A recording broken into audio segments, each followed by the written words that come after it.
Mbappe cetak gol dan cedera di laga versus Atlanta. Kekalahan perdana Inter di Liga Champions.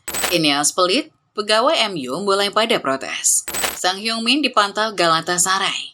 PSSI ajukan diri jadi tuan rumah Piala Asia 2031. Sebelum kita sajikan berita sepak bola terbaru dan terkini, Football Lovers bisa subscribe dan nyalakan lonceng lebih dulu agar tak ketinggalan konten terbaru dari Starting 11 News. Kaos spesial dari Starting 11, merchandise edisi Timnas Day. Klik link di deskripsi untuk pre-order ya.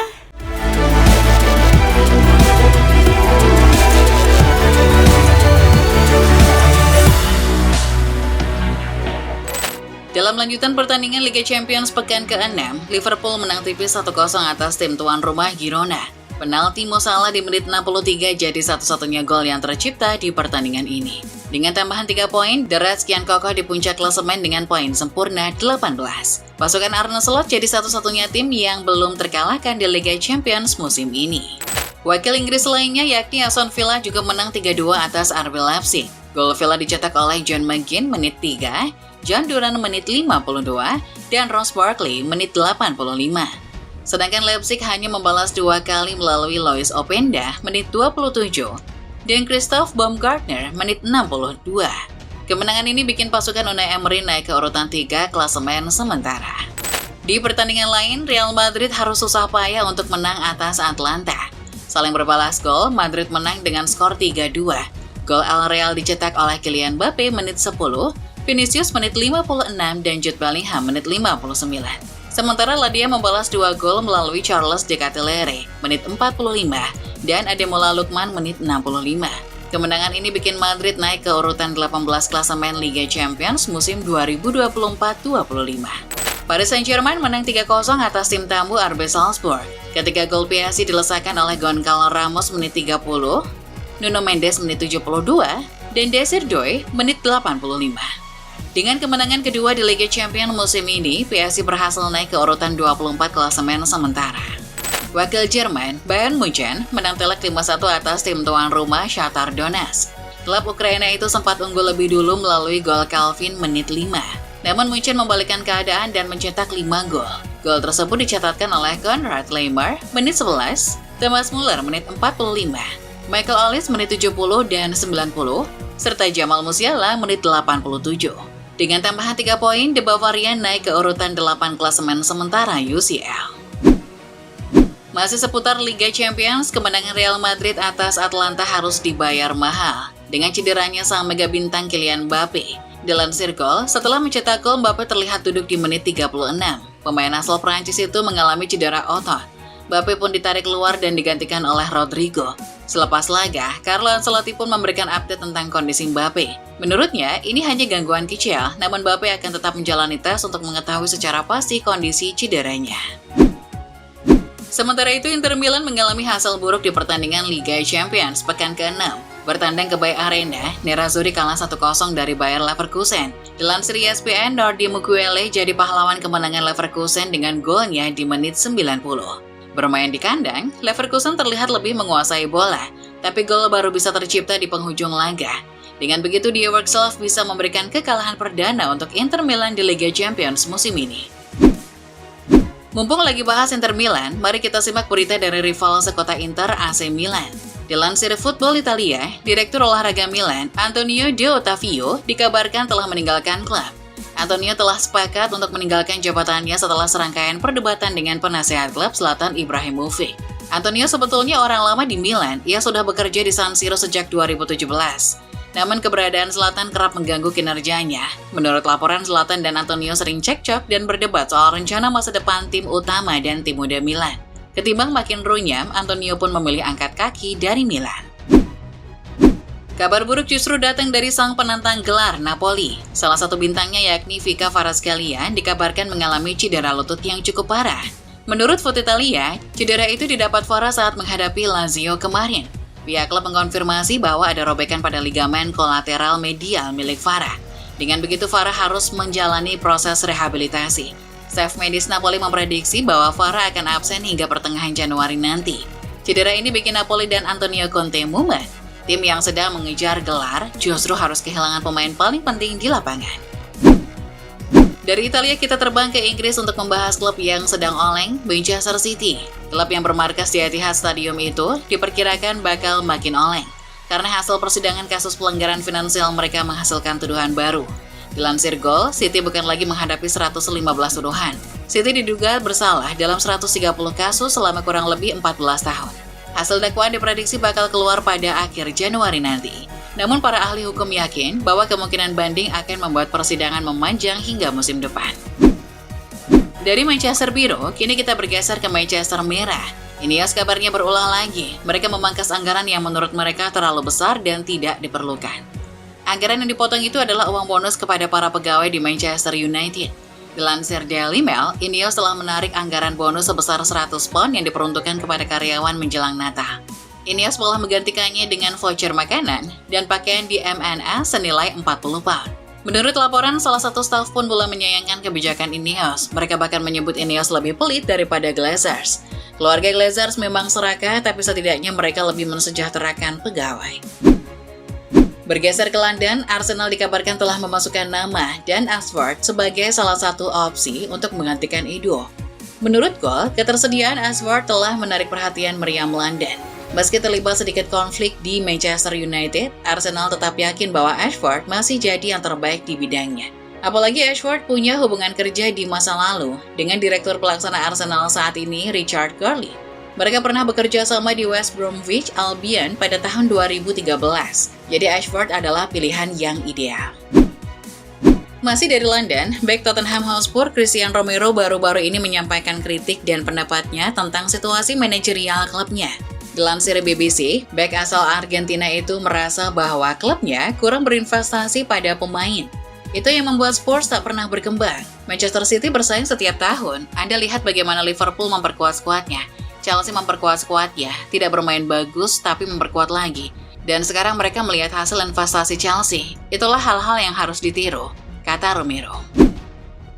Sementara itu, rekan Christian Romero di Spurs yakni Son Heung-min kabarnya telah menarik perhatian klub Turki Galatasaray. Dilansir Tribal Football, kontrak Son di Spurs akan habis akhir musim ini. Situasi ini pun memancing Galatasaray untuk memantau Son.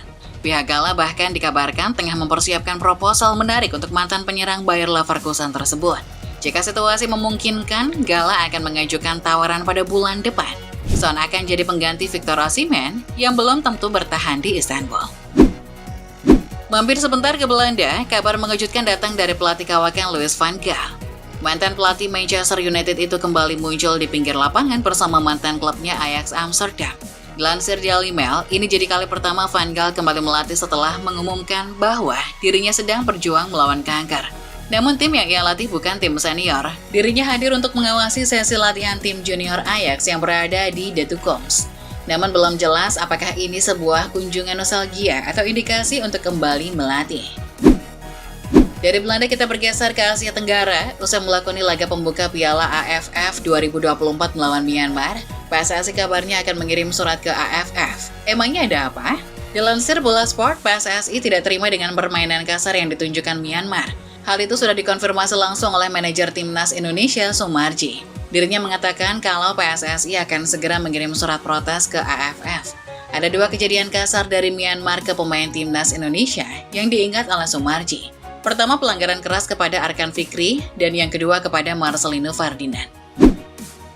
Masih seputar PSSI, Ketua Umum PSSI Erick Thohir mengkonfirmasi Indonesia akan mengajukan diri sebagai tuan rumah Piala Asia 2031. Dilansir Bola Sport, Erick Thohir menjelaskan bahwa Indonesia cukup serius untuk mengajukan diri sebagai tuan rumah Piala Asia 2031. Menurutnya, permintaan tersebut akan segera diproses ke Konfederasi Sepak Bola Asia. FYI aja nih, Indonesia bukan mengajukan diri sebagai tuan rumah bersama, melainkan tuan rumah tunggal untuk agenda tersebut. Ini akan jadi langkah krusial agar Indonesia bisa mendapatkan sorotan positif di kancah sepak bola Asia. William Saliba telah menjadi target impian bagi Real Madrid, namun sang pemain kabarnya justru tidak berminat untuk bergabung dengan El Real. Dilansir 90 Min, ketika ditanya soal masa depannya, Saliba memastikan bahwa dirinya tidak akan meninggalkan Arsenal. Apalagi ia masih punya kontrak yang berdurasi 2 tahun. Saya menikmati semuanya, para pemain, staf, dan para penggemar. Saya merasa seperti di rumah sendiri.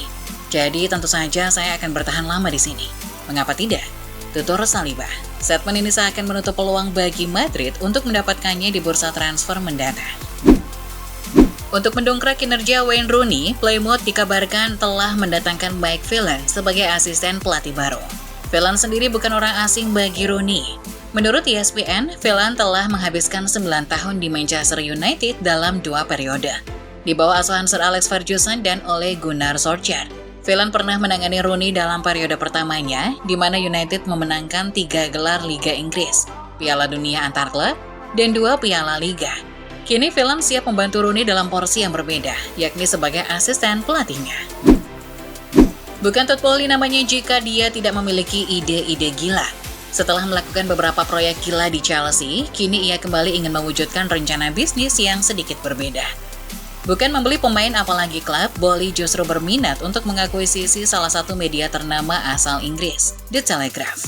Dilansir Financial Times, bos Chelsea tersebut dikabarkan siap ikut terlibat dalam lelang Telegraph yang bernilai 550 juta pound. Ini bukan rencana yang tiba-tiba, karena orang kaya asal AS ini sudah berdiskusi dengan Redbird IMI selama beberapa minggu terakhir soal kemungkinan bergabung dalam transaksi ini. Sejak musim panas lalu, Naby Keita diasingkan ke tim U23 Werder Bremen akibat berbagai masalah termasuk cedera, skorsing, dan perselisihan internal. Namun setelah lama diasingkan, kini Keita dirumorkan telah menemukan klub baru yang mau menampungnya. Dilansir Football, kini Ferencváros sedang dalam tahap negosiasi akhir dengan Keita. Ex-Liverpool itu telah mencapai sepakat untuk bergabung dengan klub asal Hungaria itu pada transfer Januari mendatang. Ia akan bergabung dengan status pinjaman dan opsi pembelian di akhir musim. Masih soal mantan pemain Liga Inggris, Thiago Silva tertangkap kamera melakukan ritual aneh di pinggir lapangan. Ia berjalan menggunakan lututnya di sepanjang lapangan. Aksi ini dilakukan setelah berhasil membantu timnya Fluminense menghindari degradasi dari kasta tertinggi Liga Brasil. Dilansir Gol, Fluminense terhindar dari degradasi usai mengalahkan Palmeiras dengan skor 1-0. Di Brasil, ritual ini dilakukan sebagai bentuk rasa syukur dan terima kasih kepada Tuhan karena permohonannya sudah dikabulkan. Dari Italia, fans Napoli kabarnya mulai kehabisan sabar pada performa strikernya, Romelu Lukaku. Menurut Football Italia, Lukaku kembali menampilkan performa yang kurang greget di kekalahan Napoli atas Lazio kemarin. Hal itu mendorong para penggemar Napoli untuk mengkritik dan menunjukkan rasa tidak puasnya kepada Lukaku. Fans Napoli punya harapan besar pada Lukaku, namun akhir-akhir ini sang pemain justru tampil loyo dan kerap jadi titik lemah dalam permainan Antonio Conte. Masih dari Italia, AC Milan yang tak kunjung mencapai kesepakatan kontrak baru dengan Theo Hernandez pun menyiapkan langkah terakhir. Langkah tersebut adalah mematok harga sang pemain. Dilansir Gol, jika ada klub yang serius ingin memboyong Theo, maka I Diavolo Rosso meminta tawaran di angka 50 juta euro. Tidak boleh kurang dari itu. Sejauh ini Real Madrid dan Manchester United jadi 2 klub yang sudah menunjukkan ketertarikan pada pemain berposisi bek kiri tersebut. Dari Italia kita bergeser ke negeri Matador, Spanyol. Dilansir Tribal Football, striker Real Betis Vitor Roque mengaku sempat mengalami tekanan saat bergabung dengan Barcelona. Berstatus pemain muda dan ditebus mahal, membuat mentalnya sempat goyah dan ragu dengan kemampuannya sendiri.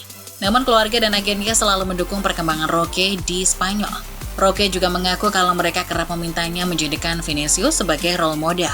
Vini adalah contoh yang bagus dari sebuah kegigihan dan perjuangan.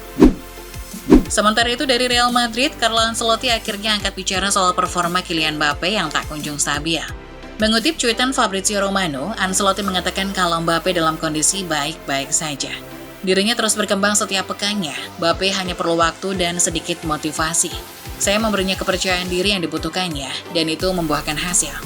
Ia bermain bagus dalam 2 periode terakhir, ia lebih aktif, tutur Ancelotti. Sedangkan dari Indonesia, Australia kabarnya sudah menyiapkan venue khusus untuk menghadapi skuad Garuda pada Maret 2023. Dilansir bola.com, calon lawan timnas Indonesia di pertandingan kualifikasi Piala Dunia 2026 berikutnya itu akan menggunakan Sydney Football Stadium sebagai markasnya.